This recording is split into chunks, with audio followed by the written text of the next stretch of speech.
We're your hosts, Sally F. and Damon Phillips. We're here to help you rethink your money mindset, navigate family finances, and create financial peace without losing sight of what truly matters. It's a little bit practical, a little bit personal, and a whole lot of transformative. So grab your coffee, friend, because it's time to talk real life and real money.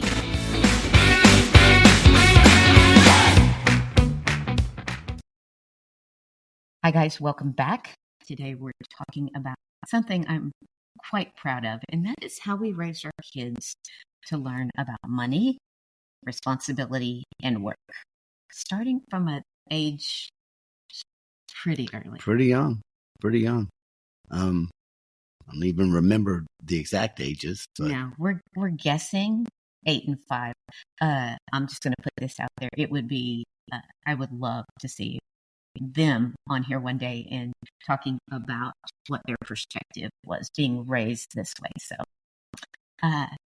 let's talk about taxing at an early age.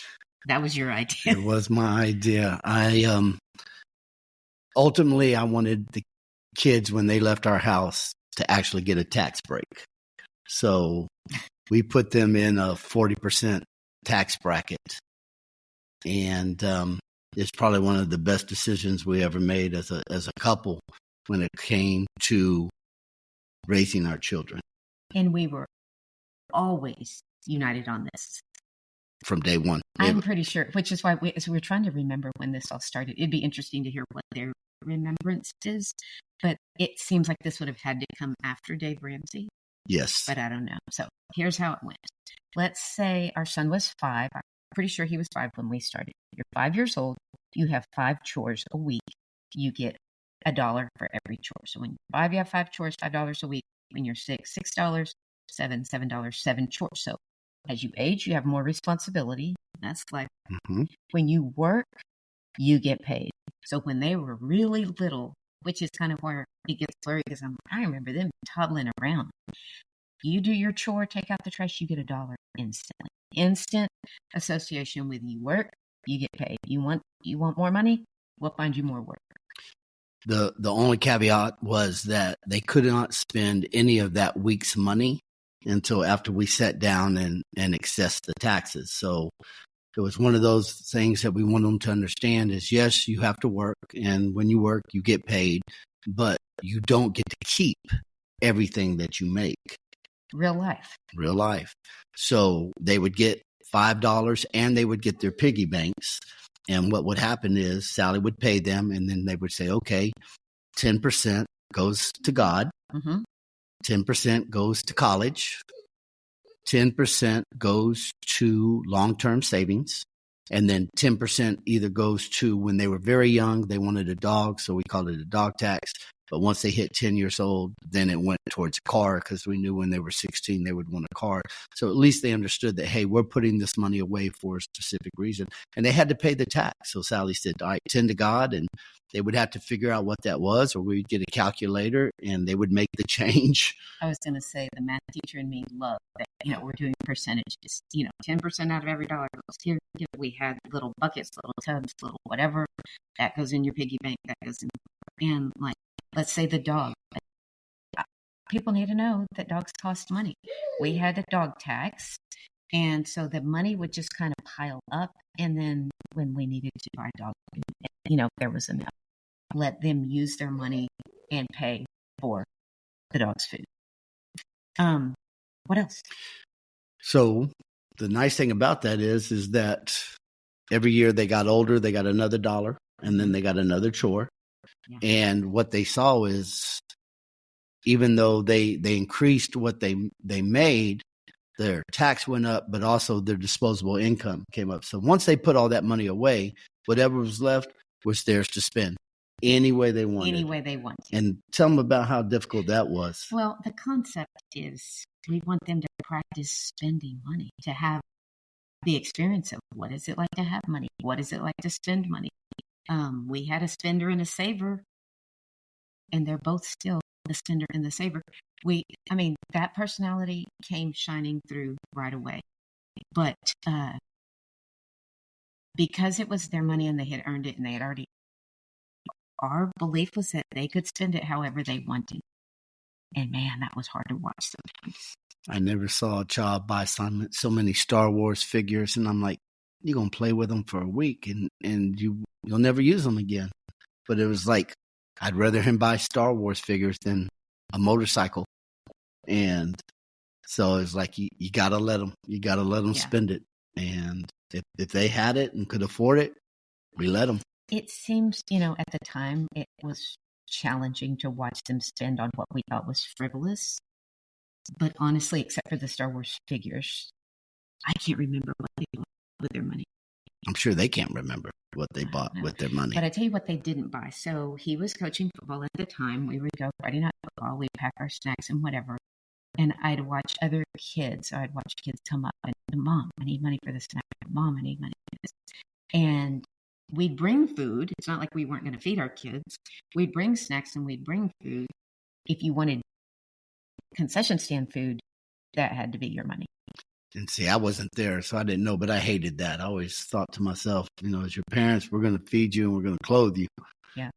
They would just get Angie Williams, if you're out there, Angie was going to them not have. So, yeah. But I mean, you brought snacks. So, I mean, you had, and I mean, you could have made choices at the house. I wasn't there, so I don't know. He did. That was one thing he felt strongly about it. They're going out. He's like, we are going to feed our kids and we're going to clothe them. They don't have to pay for their basic necessities.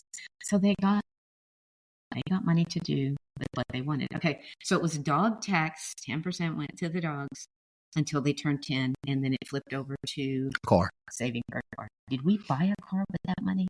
No. Did we need their money? Also, no. Do you remember what we actually did with their money? I don't. Gave it back to them. So put it in. So I had an account. It added up.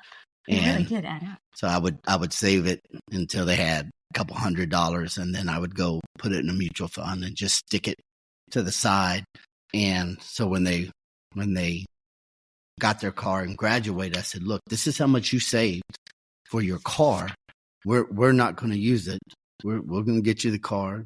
Grandmother also joined in, and she helped get a car. So we were actually able to give them that money back and say, okay, you're going off to college now. You got a little chunk of change. You understand what spending and having. Here you go. You get a chance to go be an adult. So, did we wanted them, it was important for us to teach them how to manage money, and they both do a great job with it now. I can't think that we've ever had It's funny, as they get older, they call us, and some of the best stories we hear all the time is like they would call our daughter and say, "Hey, a friend of mine just got her paycheck and she couldn't figure out why she only made X." And Maddie would tell them, "Hey, well, you had to pay your federal income tax, and they had no clue." And she's like, "At least I knew that I was going to be taxed and charged." So, that is a huge, overwhelming realization that I don't get to keep what I made. Mm-hmm. And I think, we taught the kids that early, and then they were able to kind of say, "Hey, we're seeing our friends go through this. Thank you for teaching us early that we don't have to deal with it now." I will say, they have advised their friends on financial choices or decisions. They've thanked us on more than one occasion. We weren't just playing around. We went, and if you think of it, if you think of the amount of money that has gone through your hands over a lifetime, your salary over the years, right? You're going to have a lot of money come through your hands, and why not start early learning? So what do you do if you have kids that are grown and it's too late? Still sit down and talk to them. I mean, it's never too late to learn, to change. If you continue to do what you've always done, you're going to get the same results. So if you truly want to make a change, then you're going to have to try something new and different. And maybe, that's the spirit of this podcast is if we have some knowledge that we can impart to you, then by all means, that's what we want to do to help you reduce some of the financial angst that may exist in your home. It's funny, the one thing I will say too is that every dollar that the kids got, even if it was a gift, was taxed. So, I mean, and I remember Sally's mom, and sometimes, our parents are like, "Oh no, that's their money. That's a gift." I'm like, "Have you ever got a windfall where you didn't have to pay tax on it?" Or I'm like, they need to understand that doesn't happen. So it didn't matter if they earned it or if it was gifted to them, they still were taxed on that money. So it became just a concept in their minds of, look, I don't get to spend everything that I get.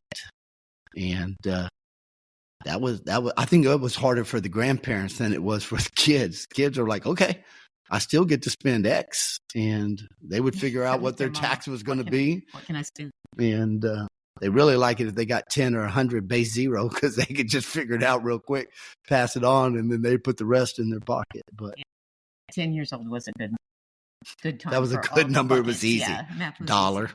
Didn't have to make any change. Yeah. But so wrapping up, got any final words? You teach your kids so many things, and I think a lot of times we do a disservice when we don't teach them about money, and we throw them out into the real world when they go to college. And then, I mean, how many people do you know that went to college, and they got a credit card? And it's like, oh, well, this is like free money. I only have to pay, free money. $31 of my charges. I can do that. What you don't realize is that interest. So just having these types of conversations and making them aware are going to make them more financially savvy moving forward, to where at least they can make better choices. So, that's what I would say. What would you say? I would say, I started with, if there's something I'm proud of, is, I don't know so much that we taught our children, but that they took it on and they still continue to act responsibly with money. Do they still like their fun in the sun money? Who doesn't like fun in the sun money? I do. Thanks for joining us.